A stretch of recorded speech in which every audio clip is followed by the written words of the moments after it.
It is the most disturbing sentence ever spoken by someone who claimed to be God. A man nailed to a cross beneath a sky that went dark in the middle of the day cried out in Aramaic a question that geologists, theologians and philosophers have been unable to erase across 2,000 years. The Son of God asked where God was, and the answer most people have never heard changes everything you think you know about that moment. To understand what happened on that Friday afternoon, you first need to understand where Jerusalem stood in the calendar of the ancient world. It was the Jewish Passover, the Pesach, and the city had multiplied its population by a factor historians estimate at between 4 and 6 times the normal number.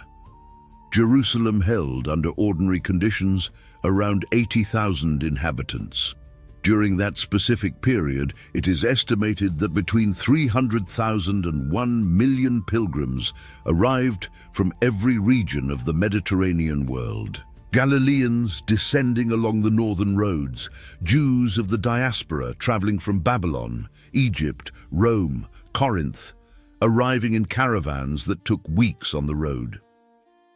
The purpose was singular: to celebrate the liberation from Egypt, the founding event of Israelite identity, which had occurred more than 1,200 years earlier, and the city seethed with the weight of all that collective memory. The Romans understood that Passover was the most dangerous moment on the political calendar.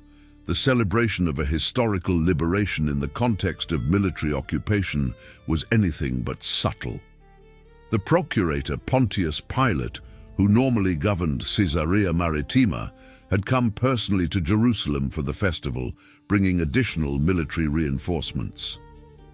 The Roman garrison in the city, which in normal periods numbered approximately 500 soldiers, had been reinforced to somewhere between 2,000 and 3,000 men. The Antonia, the fortress adjacent to the temple, was at maximum readiness. Any popular unrest during that week had the potential to become full revolt within hours, and the Romans had learned the hard way that a Jewish uprising in Jerusalem during Passover was not a small problem. This is the context in which you need to place what happened, not in a spiritual vacuum, not in some timeless setting of sacred art with golden halos and reverent crowds. In an environment of maximum political tension, dry April heat on the edge of the desert, an overcrowded city, the smell of sacrificed animals from the temple mixed with altar smoke, voices in Aramaic, Greek, Latin, and Hebrew overlapping in the narrow limestone streets. Jesus had been arrested the previous night in the Garden of Gethsemane after a final meal with his 12 closest disciples. The trial process began during the middle of the night, which was irregular under both Jewish and Roman law. The Sanhedrin, the religious council of 71 members that governed Jewish internal affairs, in principle did not conduct trials at night. What unfolded during those hours was fast, disorderly, and clearly driven by an urgency that did not fit the usual procedures. Jesus was taken first to the former high priest Annas, then to the acting high priest Caiaphas, and finally before Pilate by morning. The formal charge before the Roman was political. Someone who presented himself as king of the Jews represented, in theory, a threat to imperial sovereignty. Pilate, according to all 4 Gospels and some tangential references in texts from the period, found no legal basis for execution. The Roman historian Tacitus, writing approximately 80 years after the events, mentions in passing the execution of Chrestus under the procurator Pontius Pilate during the reign of Tiberius, which represents one of the earliest non-Christian references to the event. Flavius Josephus, the Jewish historian who wrote in the final decades of the 1st century, mentions the existence of Jesus and his execution in a passage which, even with the controversies over later interpolations, most modern historians consider partially authentic at its core. The crucifixion of Jesus is, within the historical standards applicable to antiquity, one of the best attested events of the 1st century. What crucifixion meant within the Roman context was not simply execution. It was the method of death reserved for slaves, traitors, and political agitators. It was deliberately slow, public, and humiliating. The condemned was stripped, which in Jewish culture represented a specific and calculated dishonor. He was displayed in a position that made every breath an act of muscular effort. The extended arms transferred the weight onto the chest in such a way that the lungs could not expand adequately unless the person pushed upward on their feet, which was agony against the nails that pierced them. Death by crucifixion could take anywhere from a few hours to several days, depending on the condemned person's prior physical condition and how the execution had been carried out. Jesus had gone without sleep through the night, had been flogged before being crucified, and arrived at Golgotha in a state of severe exhaustion. The crucifixion took place on a hill outside the city walls, called in Aramaic Gulgulta, in Hebrew Golgotha, which means literally place of the skull. Executions were held there regularly. It was visible from the roads into the city, which was exactly the intention. The Romans crucified people along roadsides so that as many people as possible would see and understand what happened to those who challenged Rome. The cross was not in a private or reserved location. It was maximum public display. The Gospels record that Jesus was crucified at the third Jewish hour, which corresponds to 9 in the morning by our current standard. During the 3 following hours, as the sun rose in the Judean sky, the recorded exchanges between Jesus and the 2 men crucified beside him took place, along with the crowd's mockery, the soldiers dividing his clothes, and the placard bearing the accusation in 3 languages, Hebrew, Latin, and Greek. At the 6th hour, noon by our calendar, something happened that was recorded independently by more than one source. The sky went dark. The Gospels of Matthew, Mark, and Luke record this darkness and state that it lasted 3 hours. Modern historians and astronomers who attempted to verify this account ruled out the possibility of a solar eclipse for straightforward reasons. The Jewish Passover always falls on a full moon, and a solar eclipse requires a new moon. They are astronomically incompatible events. What caused the darkness remains unresolved. There are references in some ancient non-Christian texts to inexplicable darkenings during that period, though none with the precision of location and date necessary for definitive correlation. The fact remains one of the most debated and least resolved points of the event. It was during this darkness, at the 9th hour, 3 in the afternoon, that the central moment of this narrative took place. Jesus cried out. He did not murmur. He did not whisper. He cried out with whatever force remained in a body that had been flogged, pressed for hours against wood and iron. The evangelist Mark records the words in Aramaic, which was the everyday language of first-century Judea, in transliteration, Eloi, Eloi, lama sabachthani. Matthew records a slightly different version, using the Hebrew for the first word, Eli, Eli, lama sabachthani. The translation both provide is identical. My God, why have you forsaken me? Those 7 words are, by their very nature, a problem. And that problem did not begin in the 20th century with modern theologians. It has existed since the moment they were spoken. The first layer of the problem is Christological. If Jesus was, as the Christian tradition asserts, the Son of God in essential unity with the Father, how is it possible that the Father forsook him? The doctrine of the Trinity, which would take centuries to be formulated in the councils of the early church, presupposes a unity that makes abandonment logically impossible. And yet the phrase is there, in all 4 oldest accounts. In Aramaic and Hebrew, the original languages, there is no ancient manuscript that omits it, no textual variant that softens it. The second layer is human. If Jesus had predicted his own death and resurrection in enough detail for his disciples to know what to expect, Why the question? Why the appearance of surprise at an abandonment that, according to the theology itself, was part of the plan? And the third layer, where most analyses stop, is textual. Because anyone who knew the Hebrew scriptures in depth, who had grown up hearing the Psalms recited in synagogues, recognized those words immediately, not as improvisation, as a quotation.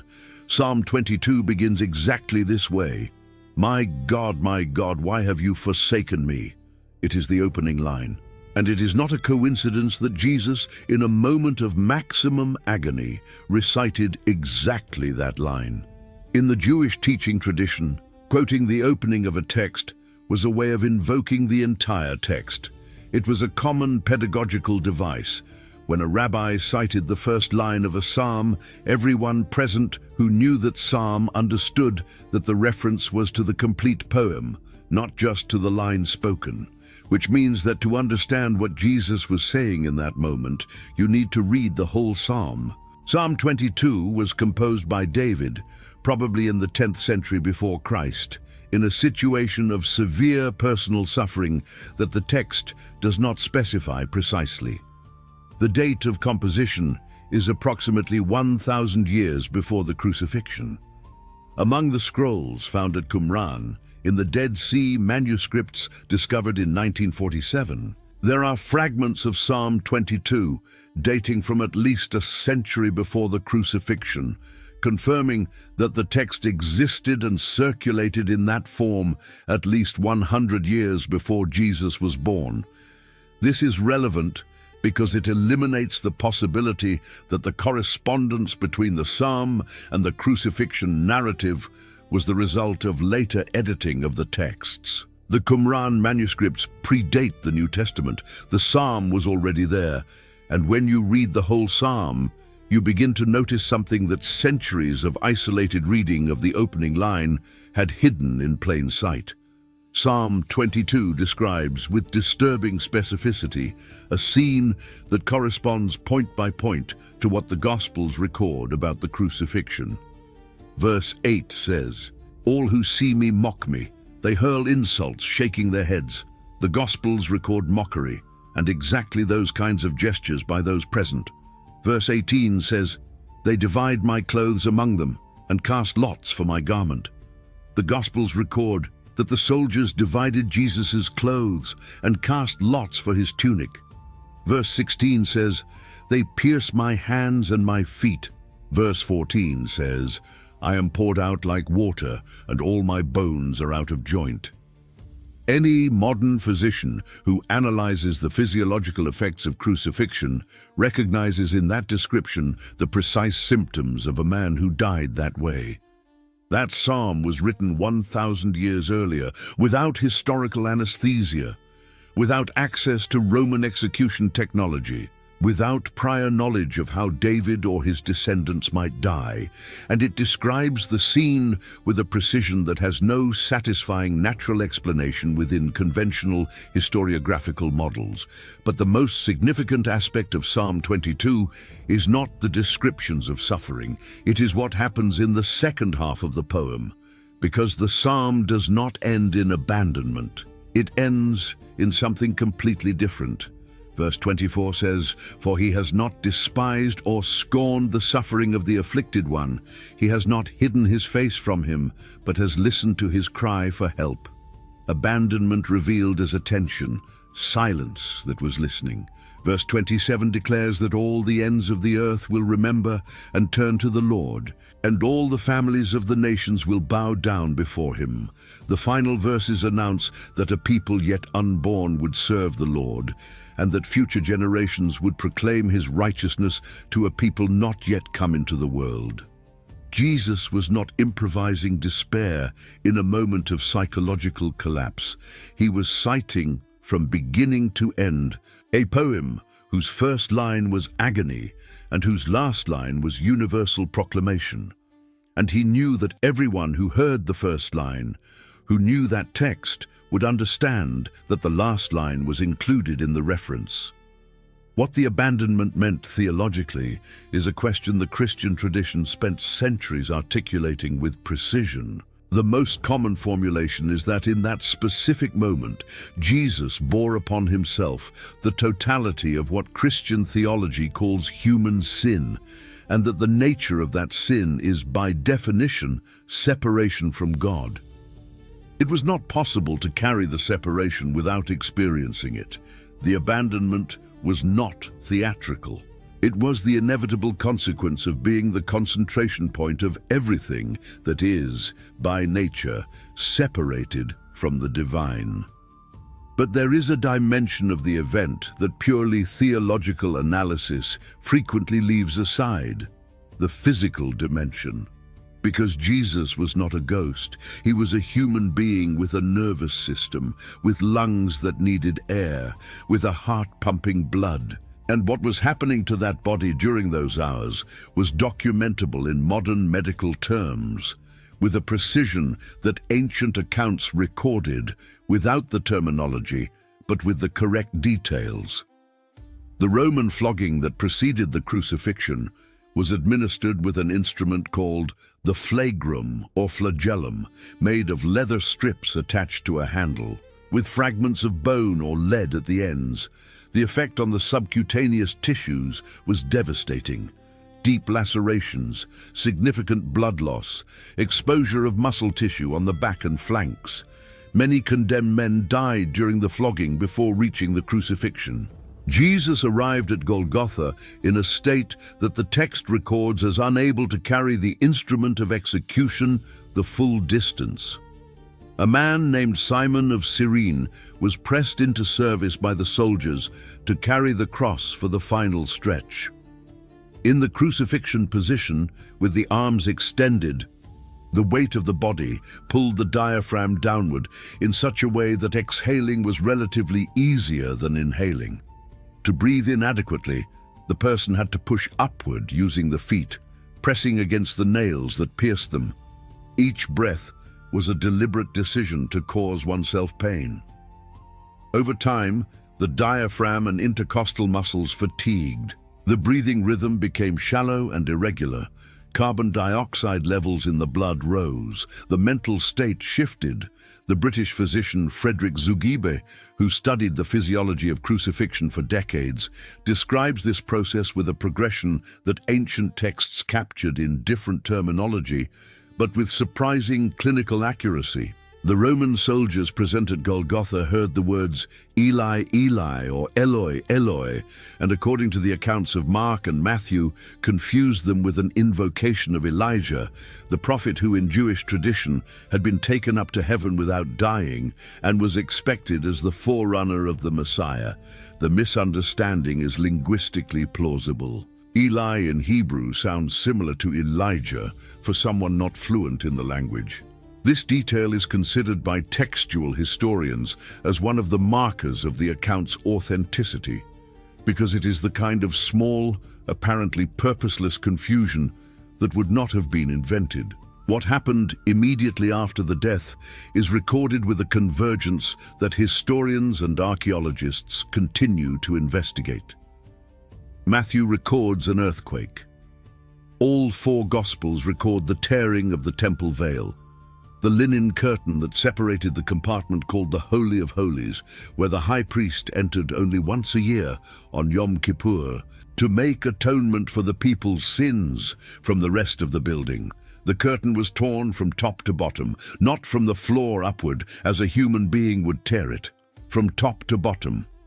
Herod's temple, which was the temple in use at the time, had been begun by Herod the Great around the year 18 before Christ, and was still under construction at that time. The total project would take 83 years to complete and would be destroyed before it was finished.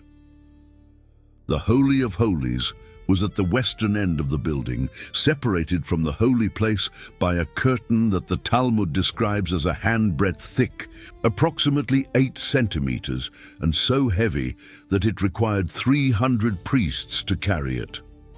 The tearing of a curtain with those dimensions was not something that happened by accident.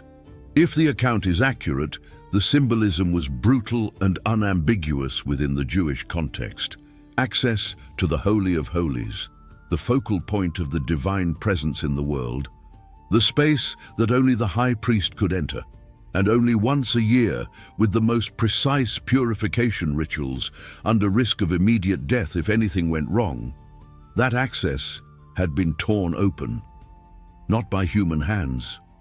The Roman centurion commanding the execution detail, according to the accounts, said something that the Gospels record as, "Truly this man was the Son of God," or, in Luke's version, "Certainly this man was righteous." A Roman military officer, veteran enough to be in command of an execution, faced with everything he had witnessed during those hours, arrived at that specific conclusion at that specific moment.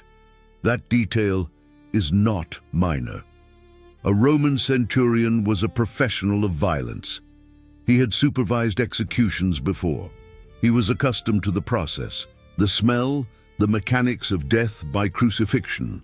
For someone in that position to make that statement out loud, audible to nearby witnesses, something had happened outside the pattern of what he had witnessed before. One may debate how precisely that phrase was preserved. What cannot be debated is that the text recorded it. Jesus' closest disciples had fled during the arrest. Peter had denied knowing him 3 times during the trial, exactly as Jesus had predicted at the Last Supper. Most were in hiding, afraid. The texts record that some women from the group accompanying him remained close during the crucifixion, including his mother. It was a picture of the total collapse of a movement that had lasted 3 years and generated expectations that, for many followers, were political as well as spiritual. Some had expected the Messiah to defeat the Romans militarily, restore David's kingdom, and establish Israelite sovereignty over the land. At that moment, watching a man crucified and silenced by exactly the forces that were supposed to be defeated, all those expectations lay in ruins that appeared irreversible. It was not just grief. It was the complete dismantling of a system of meaning that had oriented 3 years of life for a group of people who had left everything to follow that man. Here is the historical problem that critics of the Christian tradition and its defenders have never resolved to the complete satisfaction of the opposing side.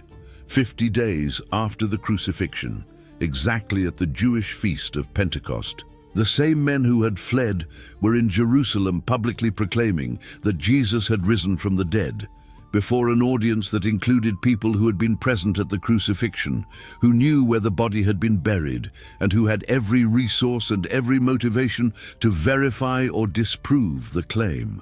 And the proclamation was not made from a distance, in a city where the events were unknown. It was made in exactly Jerusalem, at exactly the most intense period of the Jewish calendar, with the religious and Roman military authority still present and still very willing to suppress any agitation.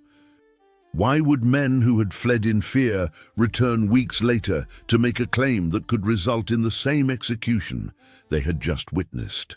This is one of the questions that historians who study the period without confessional bias identify as genuinely difficult to answer with the conventional theories of fabrication or collective hallucination. It is not an answer. It is a problem that remains open in the historical record. The question, "My God, why have you forsaken me?" has passed through 2,000 years of accumulated interpretation. Preachers use it as evidence of Jesus' full humanity. Theologians use it as the starting point for doctrines of penal substitution. Critics use it as evidence that Jesus died in despair, without answer, without resurrection, without anything beyond a routine Roman execution that his followers turned into a narrative. Poets have placed it in compositions that attempt to capture what it means to cry into a void and hear nothing back. But there is one dimension all those readings share. They stop at the first line of the psalm. Psalm 22 has 31 verses. The line Jesus spoke is verse 1. 22 verses later, the text changes tone completely.